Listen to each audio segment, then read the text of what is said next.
안녕하세요. 박지영 변호사입니다. 오늘은 핫 이슈 속의 법률 쟁점 시간인데요. 요즘 매우 핫한 뉴스죠. 이다영, 이재영 쌍둥이 자매에 대한 내용을 좀 알아보겠습니다. 크게 5가지를 볼 텐데요. 먼저 민사로 위자료 청구가 가능한지, 두 번째 형사처벌은 불가한지, 세 번째 사내 징계는 어떻게 이루어지는지, 네 번째 광고업계로부터 위약금 청구 소송을 받을 수 있는지, 마지막으로 여론재판에 대해 좀 알아보겠습니다. 민사 불법행위 위자료 청구 소송은 안날로부터 3년 이내에 청구를 해야 합니다. 이 소멸시효가 중단되기 위해서는 청구를 하거나 상대방의 채무를 승인하는 등의 행위가 있었어야 하는데, 단순히 배구계의 거물이기 때문에 두렵다라는 심리적 압박만으로는 소멸시효가 중단되지 않습니다. 따라서 이 부분 청구는 불가한 부분이 있고요.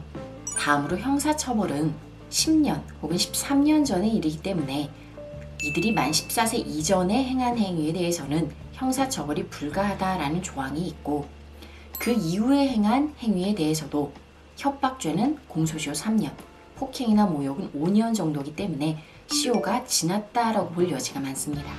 다만 칼을 들고 협박한 부분, 그래서 다친 부분이 있거나 혹은 자매가 합동하여서 뭔가를 협박하거나 상해를 일으킨 부분, 이런 부분들에 대해서는 특수상해가 되기 때문에 10년 정도의 공소시효가 적용이 되고, 이 부분의 시효가 지났는지 날짜별로 살펴볼 필요가 있습니다.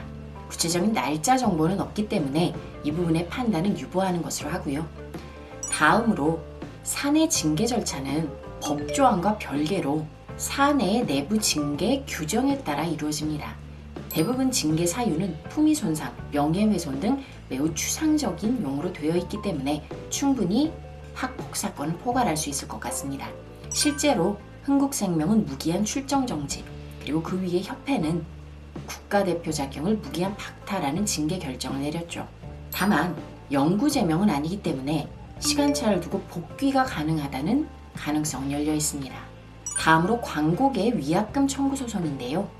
10년도 더 된, 그리고 계약도 하기 전에 일어난 일이기 때문에 위약금 청구 소송이 불가하다라는 그러한 의견도 있지만 그렇지 않습니다. 대부분의 계약서에는 품위 손상으로 회사에 손해가 발생하는 경우에 위약금 청구를 할 수 있습니다. 이 품위 손상 행위가 과거에 이뤄졌는지 여부는 계약서에 없습니다.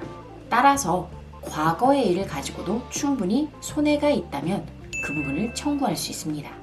다만 과거 미투 운동으로 방송계에서 사라진 김생민 씨 사례를 보건대 과거 옛날 일이고 소멸시효나 공소시효가 지난 경우에는 광고업체 스스로 판단을 해서 소재기를 안 하는 경우들이 있습니다. 김생민 씨 사건 같은 경우에도 수십억 원의 위약금 소송이 휘말릴 것이라고 예측을 했지만 어느 한 곳도 청구 소송을 한 바가 없습니다. 이 사건도 아주 옛날 일이라고 광고업체가 판단을 한다면 소송을 제기하지 않을 가능성이 있습니다. 다만 이 사건은 단지 과거에 머무르지 않고 현재 진행형이라는 점을 좀 짚고 가고 싶습니다. 학폭 사태가 처음 터졌던 사건도 이다영 씨가 자신의 SNS에 김연경으로부터 본인이 아픔을 당하는 피해자인 것처럼 글을 올렸기 때문이고, 본인의 학폭 사태가 밝혀진 이후 본인 입으로 사과를 하고도 그 다음날 다시 김연경을 저격하는 글을 올리죠. 이게 의미하는 것은 자신의 잘못보다 혹은 피해자들의 상처보다 본인의 상처에만 집중을 한다는 것입니다. 또 다른 가해가 될 수 있는 것이고, 학폭을 진정으로 사과를 하고 있는지 의심스러운 그런 행위입니다. 따라서 품위 손상은 현재 진행형이라고 볼 수 있기 때문에 이 부분을 문제 삼을 수 있습니다. 결국 판단은 광고업계에 맡겨져 있습니다. 마지막으로 여론재판이 남았는데요. 여론재판은 공소시효도 소멸시효도 없지만 한편으론 또 어찌 보면 가장 빨리 대중들이 잊을 수도 있기 때문에 시효가 가장 짧은 것이라고 볼 수도 있습니다. 따라서 이런 부분을 잘 감안하여서 사실관계가 확실하게 확정이 된 부분에 대해서는 확실하게 처벌을 하고 여론재판도 하고, 그런 부분은 오히려 쉽게 잊어서는 안 될 것이고요. 확인이 되지 않은 부분은 유보적인 판단을 하는 그러한 태도가 좀 필요할 것 같습니다. 추가 문의 사항은 연락 주시기 바랍니다. 감사합니다.